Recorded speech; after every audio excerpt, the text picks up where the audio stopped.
गर्दन का दर्द, कंधों का दर्द और वहां से वो दर्द का हाथ में उतरना, क्या ये सर्वाइकल स्पॉन्डिलाइटिस तो नहीं है? अक्सर लोग मुझसे पूछते हैं कि मेरी गर्दन में दर्द है, कंधों में दर्द है और वो पिछले काफ़ी महीनों या सालों से है, क्या यही सर्वाइकल तो नहीं है? दोस्तों, आज मैं डॉक्टर अश्विनी कुमार करनाल प्लस के माध्यम से आप लोगों के साथ सर्वाइकल और लंबर स्पॉन्डिलाइटिस के बारे में बात करूंगा और आपको बताना चाहूंगा कि इसको ठीक करने के तरीके बिल्कुल आसान हैं।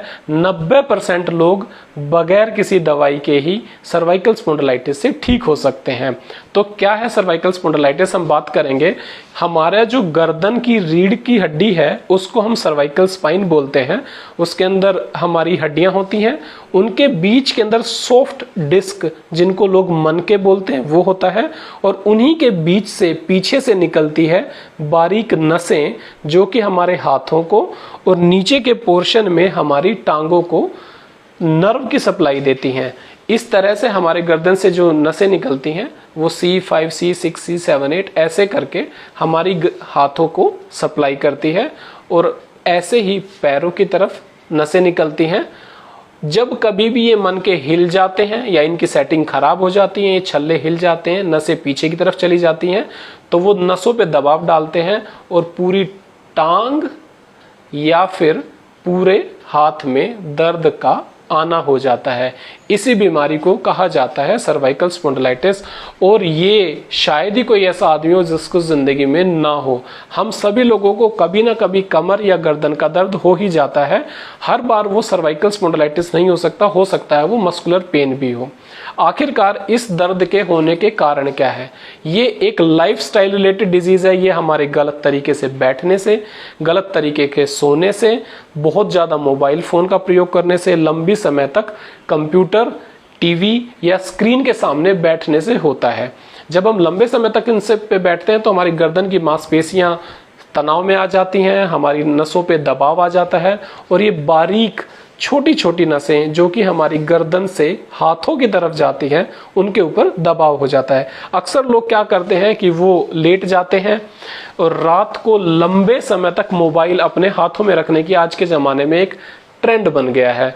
बंदे एक तकिए से जब काम नहीं चलता वो अपने हाथों में मोबाइल रखते हैं, उसको देखने की कोशिश करते हैं।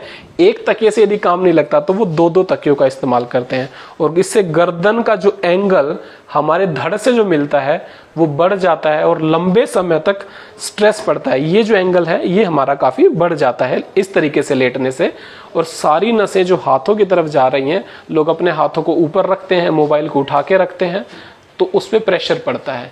इस वजह से ये एक दर्द बहुत कॉमन आज के ज़माने में हो गया है।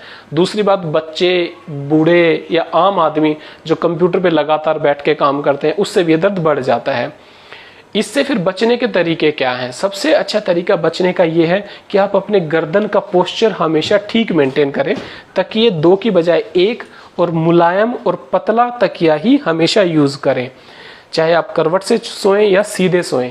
कंप्यूटर पे काम करते हैं, स्टडीज करते हैं तो आप लोग 2 घंटे से ज़्यादा लगातार एक पोस्चर में बैठे हुए ना रहें। उसके लिए कुछ व्यायाम भी हैं जो मैं आपको बताना चाहूँगा। Isometric exercise. अपनी गर्दन के पीछे दोनों हाथ रखें, अपनी गर्दन के पीछे दोनों हाथ रखें इस तरीके से और जोर लगाएं। गर्दन को आगे की तरफ और हाथों को पीछे की तरफ। सामने रखें और गर्दन पे पीछे की तरफ जोर लगाएं।